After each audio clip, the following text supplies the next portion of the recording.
to 1450 CE. All right, so a little context or background, right? So the Roman Empire ends around 476 as a result of German invasions. And early on, you're going to see Germanic tribal kingdoms established. These kingdoms will have rulers, but you're going to see kind of the growth of like a noble class. Eventually, those kingdoms will become what we have today, modern France, Germany, and England. There are two the medieval period's broken into two parts: the early Middle Ages, 500 to 1000 CE, or the Dark Ages, and then the High Middle Ages. That's where the Renaissance will fall into. So there is kind of again, we talk about change and continuity. By 1000 CE, you're going to see a lot of change. Learning, trade are going to flourish. Early on, you're going to see, I wouldn't say struggles, but you're going to see maybe a lack of learning, a lack of innovation. All right, so the early Germanic kingdoms were not very centralized. You're going to see aristocrats or lords or nobles or landowners kind of competing with each other for land, and they're going to have stronger armies than the ruler in many cases. So the ruler will not be as influential as he or she might be down the road. So the political structure or the economic systems are similar to Japan. It is a feudal system, and we'll get into that in a little bit. One of the early rulers of these Germanic kingdoms was a man named Clovis, and one of the early kingdoms or large kingdoms would be the Franks, and we did do a little mini lecture on that earlier in the year. And he's going to unite the Frankish tribes under Catholicism. So his name is King Clovis. I probably wouldn't have to remember it, but if you see his name, he's an early Frankish king who unites his tribes under Catholicism. All right, so the first kind of, one of the early European dynasties you need to know about was the Carolingian dynasty. And a very important date, 732, the Battle of Tours. This is when you're going to see the Muslim armies kind of slow down in their takeover of Europe. Charles Martel, who was another ruler of the Frankish kingdom, he will stop Christian. He and Christian forces will stop Muslim armies advancing into northern Europe, and he will found the Carolingian dynasty and the Frankish kingdom. This is the Frankish kingdom right here. It's modern day France, Germany, parts of Italy, and one of the probably the most famous Frankish ruler is Charlemagne. Definitely be familiar with his name. He was named Emperor of the Franks by the Pope, and this is going to be kind of a new process where the Pope, who is in Rome, who was head of the Catholic Church, will start to show a lot of, or will begin to have a lot of influence in the political arena. He is going to, again, name this Charlemagne emperor. Eventually, you will have something called the Holy Roman Emperor down the road. Charlemagne converts the Saxons to Christianity. The Saxons were, I forget, they're somewhere over here. He's also going to establish a church-based education, and he is going to begin to centralize the Frankish kingdom with regional administrators. So, we're not talking a centralized government like you'd see in China, but we're seeing the beginnings of a centralized structure in Europe. So this is the Frankish kingdom under Charlemagne. All right, so definitely could be an essay where they ask you to compare and contrast the political and economic structures of China and Europe. So if you were to compare the Carolingians with the Tang, some of the similarities would be they both had, they placed a lot of value on education. We see the emergence of Catholic universities or Catholic schools. They would prepare men for government positions in law and other types of careers. And we know about the Tang opening up education to all classes to prepare for those civil service exams. The Tang dynasty was much larger, but both dynasties or both empires did face invasions and repelled invasions or invaders. Christianity was the state religion under Charlemagne. And, I should have mentioned this earlier, but the Chinese did have a female ruler, or the Tang did have a female ruler named Empress Wu, and she did try to establish Buddhism as the state religion. So mostly China's not going to be, non-secular, but we did see an attempt by Empress Wu. Differences are probably much greater. Feudalism and local rule were much more common for the Franks, and we know that the Tang dynasty was highly centralized. Meritocracy was common in China. We're not going to see that necessarily in Europe. Land ownership is going to determine political power. Charlemagne did legitimize his rule, or his rule was legitimized by the Pope. And the Chinese ruler justified their power with the mandate of heaven. So that's a difference, right? And we know that the Chinese based their governing principles on Confucianism. Overall, the Chinese empires had much greater prosperity. Iron production, paper money, and gunpowder were innovated under the Song dynasty. And during the Tang, we saw great art, poetry, and sculpture. And we know trade was booming during this time along the Silk Roads and with the Grand Canal. So definitely, I think we're going to kind of mostly focus on the differences if you're writing an essay. All right, the Vikings. During this time, we're going to see the Vikings invade lots of areas of Europe. They were Scandinavian sailors. This is Scandinavia, Norway, and Sweden. And they made their way into Denmark, Norway, Sweden, England, Ireland, and France. They used Russian rivers to get inland, and they're going to be kind of they're going to merge with some of those Slavic peoples and create the small empire of Kievan Rus, or early Russia. They're going to use long ships, an innovation. This is a ship that could not only handle ocean transport, but also river transport or river travel. We know that they traded with faraway places because Byzantine and Islamic coins were found in Poland. Again, evidence of long distance trade. All right, so the system of feudalism is the main economic system of Europe.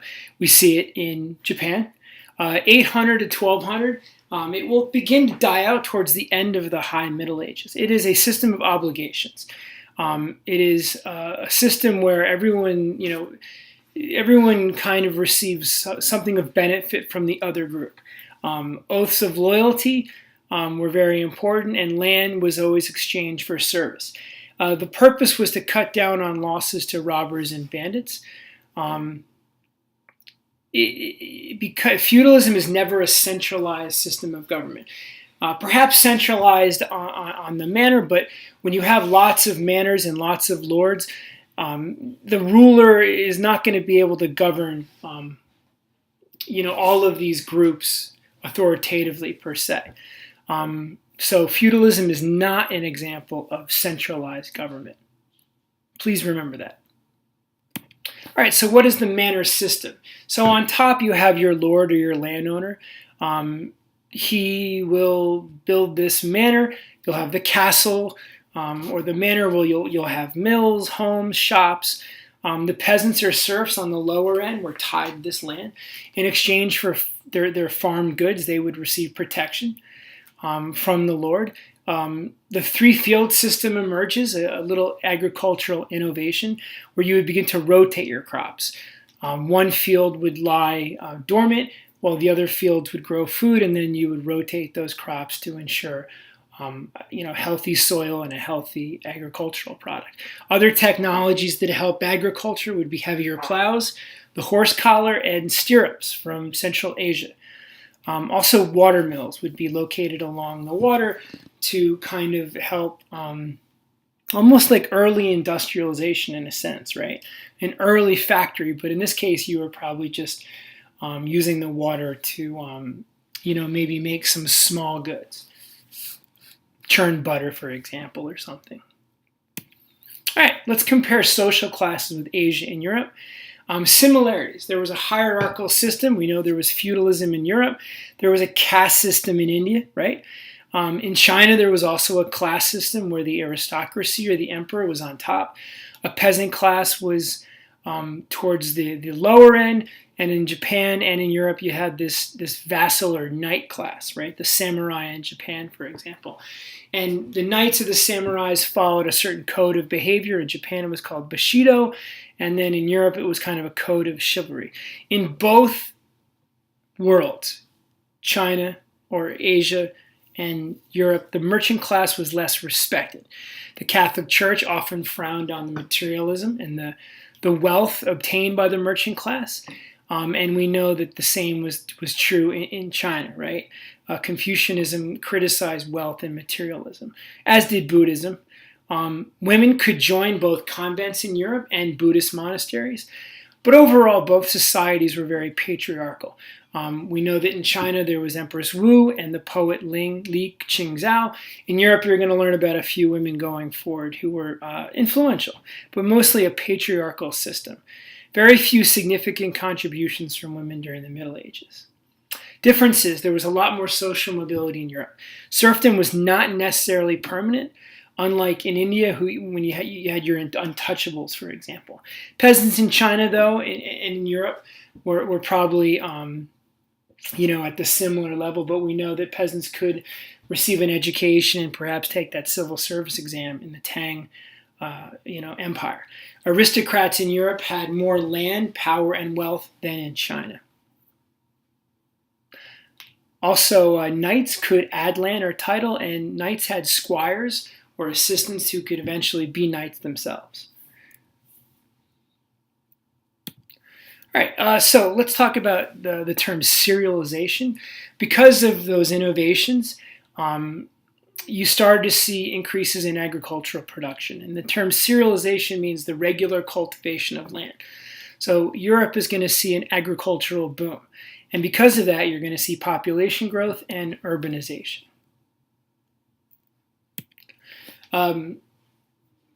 Because of a surplus of farm goods, you're going to see more job specialization. People are going to move off those farms and they're going to move into those manors and begin to produce things. Households would begin to produce things like butter, soap, or textiles, and they would sell those goods at markets. Rulers began to mint coins for trade, so you'd see a kind of a currency exchange. And then you saw the artisan, right? The butcher, the baker, the shoemaker. They too would begin to kind of develop a career. Wives and children would also be the ones to sell those goods if an artisan did not have an assistant. And these artisans would form guilds or early unions, labor unions, and we'll get into that down the road. All right, so the Catholic Church begins to grow in strength and power. We remember when the Roman Empire splits into Eastern and Western Europe. The western part of the Eastern Europe became Orthodox. Western Europe became followers of Catholicism. And a pope emerged, and he was kind of the head of the Catholic Church. Throughout this history, the Catholic Church was and continues to show great influence in Europe and even today around the world. They were the largest landowner in Europe at the time. They continue to be very wealthy. They promoted education. They promoted art. They were patrons of art. They would pay artists. And many of the art during this time would have themes of religion. In 1054, the church split, called the Great Schism. That's when the Roman Catholic Church would hold power in Western Europe, and the Orthodox Church would be the church of the Eastern Empire, right? And as we know, that as time would go on in Constantinople or the Byzantine Empire and in Russia, Orthodox Christianity would be the preeminent religion. This idea of church and state, non-secular government would emerge. There is a document in 700 called the Donation of Constantine that argued the Pope had both religious and political authority in Europe. The church was very influential in terms of guiding lords. Sometimes they would cancel religious services to anger serfs, to kind of perhaps manipulate a lord. Pope Urban inspired the aristocracy or the noble class to fight in the Crusades, promising freedom from sin and land. Bishops would be picked by the Pope, and they would swear allegiance to the Pope, and they would choose local priests. Again, this would be something that could undermine the local lord. And missionaries often spread Christianity like Buddhist missionaries throughout Europe. And as time would go on, Christianity would help unify Europe, despite having very different local languages. All right. Monasticism would be the emergence of monasteries. A monastery is a place where you would go to study Catholicism. The monk or the priest would study there. They too would promote farming on that land. They would support charities, education, and they held great wealth in Europe. But they were also known for their corruption, and eventually we're going to learn about the Protestant Reformation, where a German monk would actually protest the corruption of the Catholic Church. Scribes in monasteries played a big role in education, in that they translated or saved a lot of Aristotle's writings. All right, let's talk about education in Europe. Universities emerged, mostly supported by the Catholic Church. The University of Paris was known for its liberal arts and its theology programs. Colleges were emerged. A college is, we think of it as a university. It's a little different. Back then, it was considered a boarding house for scholars, where scholars would study and learn, and then obviously teach others. Oxford and Cambridge are two of the early famous colleges, two of the great universities today, but at the time they were colleges. And the Salerno Medical School in Italy studied the works of Hippocrates and Galen. Back then it was not, the church would not condone autopsies on humans, so it was difficult. So really the great medical advances would not occur in Europe. But we do see the emergence of at least some medical schools. All right, early education was very simple. Simple math, reading, and writing. Married women would often teach girls. So young girls did. Sometimes they would learn with boys or separate from boys, but they were getting a basic education. And the local cathedral or church would usually fund these programs. Heloise. So there is this kind of interesting story. Peter Abelard was a European philosopher and traveler, and he and his wife Heloise traveled all around Europe, and he wrote about his travels around Europe. And so he's kind of evidence of that growing learning that was occurring. According to Peter Abelard, very few women matched Heloise's intellect in Europe. So no great accomplishments, but I guess she was one of the few women that did emerge as an intellect during this time. So her name was Heloise. You might see her as a primary source. All right. So liberal arts emerge in Europe. Liberal arts would be the core curriculum of Europe. So basically, if you're a European, you're going to learn a variety of things. Logic, grammar, rhetoric, astronomy, geometry, and math theory, music theory. Like the Islamic world and China, Europe will also use education to prepare men for careers in government, law, church, or education. So we have the civil service exams in China. We have Catholic universities in Europe, and we have Islamic universities like the ones in Cordoba, right? So we see a lot of similarity in the world of education. All right, scholasticism. So Thomas Aquinas was a religious leader in Europe, 13th century, around the 1200s, and he kind of begins to argue that faith is not endangered, or your salvation or your attempts to reach heaven will not be endangered by thinking logically. This is a very different theory. Basically he's encouraging people to kind of think logically, even if it goes against traditional thinking, and that's going to open the way for more secularism. It's going to pave the way for the Renaissance and humanism. Again, this idea of thinking a little bit, and that too will lead to something called the Enlightenment, kind of a change in how we view natural law, not only science but political law. So if you're learning about the Enlightenment or Renaissance, the ideas of those periods are going to emerge during the Middle Ages with something called scholasticism, a new way of study, encouraging logical thinking or reason. Kind of like applying Aristotle's ideas, but not getting in trouble for it. All right, what was the impact of the Islamic world on learning? Muslim scholars, in addition to those monasteries, preserved Greek and Roman texts. That's very important.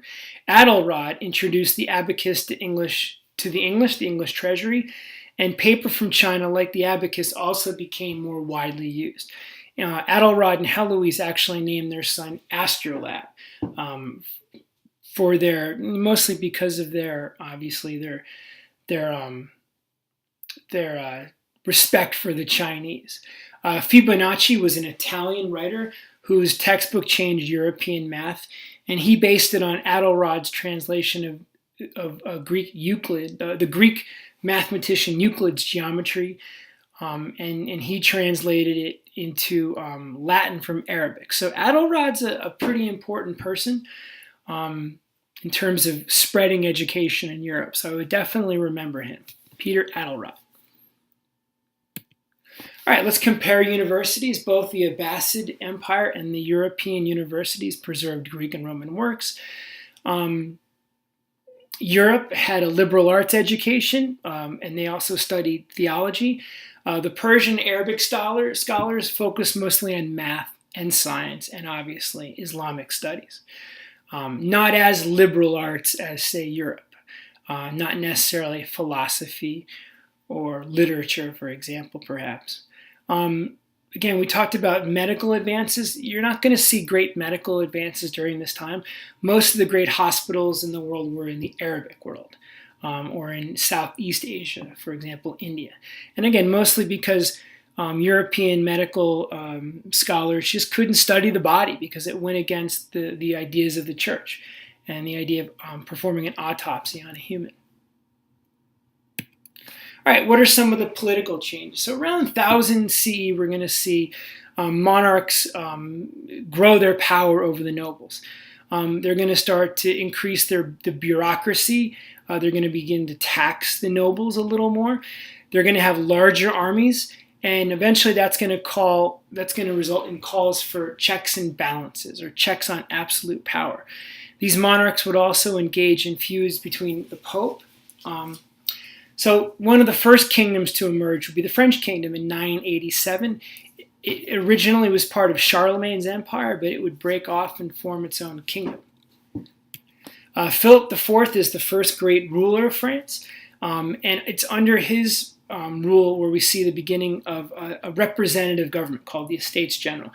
Definitely remember this because it's going to be very important during the French Revolution. The Estates General would be the French legislative body. Their job was to advise the king and perhaps put a check on the king's power. There were three bodies or estates. One state was represented, the clergy represented the first estate, the noble class or land ownership class represented the second estate, and the commoners, mostly merchants, lawyers, farmers, would represent that estate, and they paid most of the taxes. And that's going to be a problem down the road when they get kind of fed up with that. So that's Philip IV. All right, the Holy Roman Empire. So the Frankish Empire kind of breaks apart, and you're going to see it being replaced with the Holy Roman Empire. So we mentioned how Charlemagne was kind of the first early Holy Roman Emperor. The first official Holy Roman Emperor was Otto I. He would engage in a power struggle with the Pope. It was, he would question whether or not the Pope could choose the bishops. Otto believed it was his job to do that. So you're going to see a lot of that going forward in history. The Concordat of Worms, a document that strengthened the power of the Pope over secular leaders, kind of similar to the document of Constantine. So a couple terms you might want to be familiar with, just strengthening the power of the Pope. A lot of this is more context and understanding the political structure of Europe, right? As the Kingdom of England and France would emerge, the Holy Roman Empire would be a separate kingdom, but again, ruled by an emperor, but kind of influenced by the Pope. So in a sense, the Holy Roman Empire kind of had two leaders. All right, the Normans. Normans would be the early Germanic tribe that founds England. They were Viking descendants. They were originally from northwest France, and the first ruler of the Normans was William the Conqueror. He invades England in 1066 and establishes the Kingdom of England.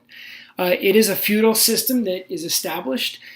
He does have a fairly centralized state with royal sheriffs, tax officials, and other government officials, and he introduces, the English introduced a law code, and that law code was known as the Magna Carta. Definitely remember this. Like the 12 Tables, like Justinian's Code, this law code establishes powers of government and also checks on those governments. Actually, unlike those others, this was very unique in that the Magna Carta focused on the rights of the people, not necessarily laws or punishments, but this was more of a modern day constitution. Again, to limit or check the power of the emperor. So this was very unique compared to the 12 Tables or Justinian's Code. It also establishes the English Parliament. And we'll get into that in a little bit, but Parliament would be the English version of our Congress. The Magna Carta, don't forget it. What was Parliament? Parliament was a two-body house, the House of Lords that had representation from the noble class or church leaders, and the House of Commons that would represent the wealthy merchants or town people. Again, a form of early democracy. Now, unlike Japanese feudalism, Parliament was designed to check to protect the rights of an individual or check a system. Japanese feudalism or the laws of Japan emphasize the rights of a group. So that could be something that you have to differentiate. Okay. So again, Parliament was a check on the political system, the ruler. And there's Parliament today. So by 1337, we're going to see these kingdoms begin to fight one another. In the 100 Years' War, England and France would battle. When England initiates an invasion of France. Mostly focus on the effects. This is going to increase unity and nationalism in both nations, almost strengthen the power of the king, strengthen almost unify the people, and that's what war does. Rulers began to tax lords to fund the war, and that's going to result in a more centralized government, not as large as the Byzantine Empire or the Roman empires, but again, by 13 or 1400, you're going to see Europe more centralized than it's ever been. It's also during this war where we start to see gunpowder brought over by the Chinese, invented in China, brought over to the Middle East by Mongols, and then brought over to Europe by travelers or traders. So this is the first war where you're going to see gunpowder. Not guns yet, but probably explosive devices. All right, so let's talk about the High Middle Ages. So we're going to see a lot of change. More centralized governments, new states like England, Spain, France emerge, the Holy Roman Empire, and the Reconquista. It's when the Christians regain control of Spain from the Muslims. That would be something we mentioned earlier. You're going to see an increase in trade and learning because of the Crusades. We'll talk about the Crusades in just a second. And as time would go on, feudalism would weaken, mostly due to the Black Death, actually, which was the plague. And you're going to see the emergence of modern capitalism, or what we would call a commercial revolution. New types of monarchies where you would have enlightened monarchs who did acknowledge that there needed to be a checks and balance system or a set of laws or codes to protect the rights of the people. You're also going to see a renaissance during this time, or a rebirth of classical Roman and Greek culture.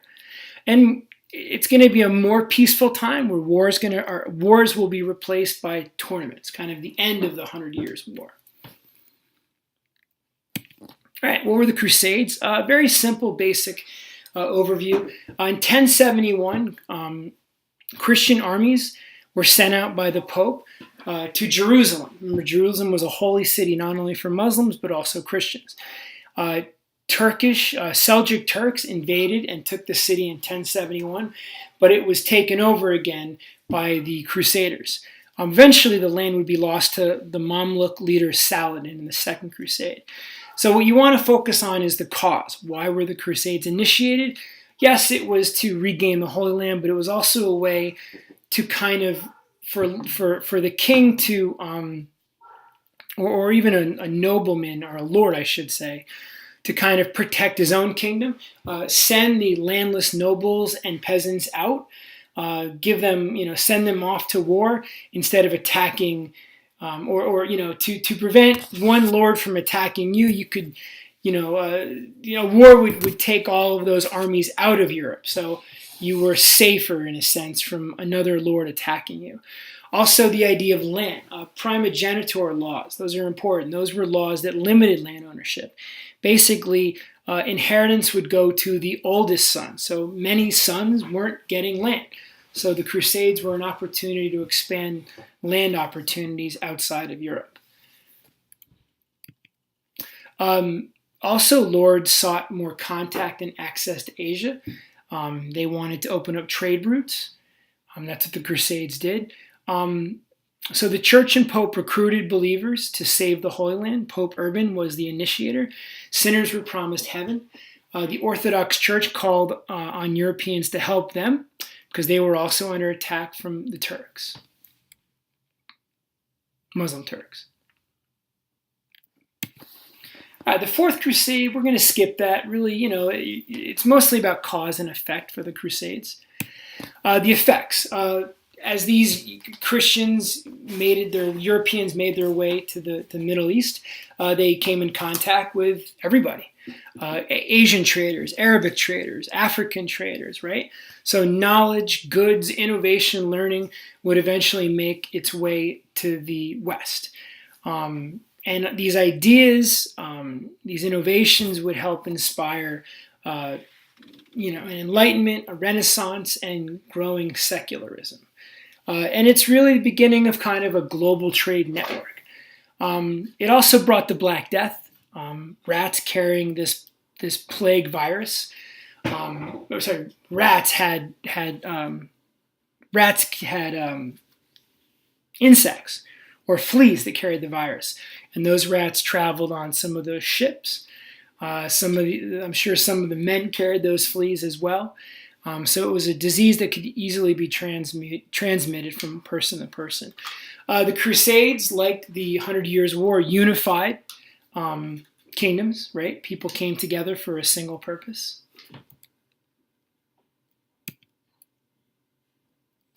All right, so a little more about this growth in trade and commercialism. Again, we talked about the Crusades expanding trade networks.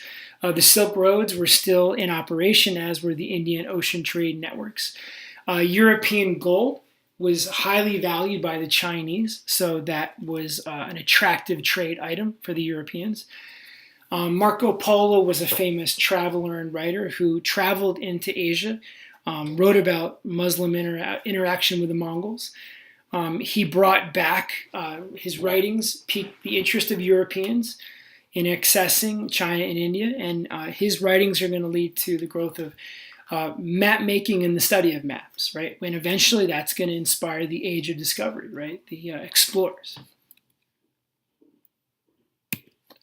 All right, what are some of the social changes as time would go on? As I mentioned earlier, there was more social mobility, mostly due to wealth. The merchant class would begin to grow more influential, especially in France. The bourgeoisie, they are also called. What are some changes in agriculture? We mentioned earlier, this is the period of serialization, increases in farming. That's going to lead to population growth, which leads to greater demand for lots of goods. It's also during this time that you see decreases in Viking raids. So you're going to see kind of less conflict. That's going to lead to the growth of towns and small markets. Also, you're going to see peasants start to seek wages. And we're going to get into more of that in a second. Also, but during this time, there was a little kind of an ecological problem where there was an ice age, a little ice age in 1300, where most of Europe was suffered from a global cooling. And as a result of that, farming production did decline and cities began to grow more slowly. So if you ever see a chart and you see kind of a dip in agriculture productivity, population growth, and urbanization, that's because of this little ice age. Definitely try to remember that little ecological change or environmental concern. All right, let's talk about state practices. So, we know that Europe is becoming more centralized. the Hanseatic League was a kind of a political alliance that formed in northern Europe. Northern Germany and Scandinavia was a commercial alliance where these kingdoms would unite to drive out pirates and monopolize trade with the Mediterranean. So you might see the Hanseatic League, think of it as a NATO or a kind of a political alliance, but with the purpose of kind of protecting trade, okay, and again, protecting their kingdoms from piracy. Guilds were early labor unions where artisans would form unions. They would establish rules for apprenticeship, kind of having an assistant and how an assistant would one day become an artisan. They would put pressure on a lord or a monarch to regulate trade, mint coins, or protect or regulate working hours. So this would be, the guild would be organized by workers, but it would be used to encourage the state or the government to take a greater role, perhaps, in business. Okay. So that would be related to this idea of government. Well, just the idea of workers trying to, force government to do more. All right, gender roles. Women, like everywhere else, it was a patriarchal society. Most men did not believe in education for women, even though women did receive some small forms of education. Women did manage manor accounts, so that education did come in handy, especially the math. Christine de Pizan, you might want to remember her. She was a famous poet, like Li Qingzhao. She wrote a book called The City of the Ladies, and she did challenge women's role. So remember her. She's another one of these early feminists. Women in religious orders, women could join convents, but they also had administrative duties in these convents. Women could be in guilds or artisans. A woman could be a blacksmith. That's important. But overall, Islamic women probably had more rights, but that's not saying much, right? I would probably say European had more rights than, let's say, Asian women did. Chinese, Indian. They were probably just under Islamic women. All right, the Black Death. I'm going to finish here with the Black Death. So the Great Plague basically wipes out Europe in 1347. 25 million are killed by basically fleas. What you have to understand is the impact. When you lose millions of people, you're going to see an economic slowdown. Workers are going to die. Consumers or people are not going to buy things. As a result, feudalism is going to decline. Fewer workers means those who survive are going to be in high demand, and they basically are going to ask for wage work. So basically, you're going to see an economic system that is based on paying a worker. So that's important. So it's really the beginning of kind of a more modern capitalist system and the end of feudalism as time would go on. All right, so it's during this time we see the Renaissance. The Renaissance was towards the end of the High Middle Age. It's a revival of interest in Greek, Roman literature, art, and culture. And you're going to see, a lot of these works were translated into Latin from Arabic by Peter Abelrod. Humanism is going to develop. It's the study of humanities. I guess you could say the university system, scholasticism will result in the emergence of a humanistic study, where they're going to begin to study all of the humanities, including philosophy. And that will inspire increased education and reform. You're also going to see literature translated into vernacular, and that's important. That's going to help literacy rates. Books are not going to be in Latin, they'll be in Spanish, they'll be in English, they'll be in French, so more and more people can read these works and can study science. Some of the great writers, we studied Machiavelli. Dante wrote a story called The Divine Comedy, where he criticized corrupt church officials. That's, very high-level literature, right? That's, dangerous literature. Geoffrey Chaucer was a very famous English writer whose stories were known as Canterbury Tales. He was a satirist, and we know who William Shakespeare was. So this is a rebirth. You're seeing more literature emerge, to rival the Chinese. So again, the Middle Age, there's a lot of change occurring culturally, politically, and economically. All right, that's it, guys. It might take a couple days, so good luck and get ready for your quiz.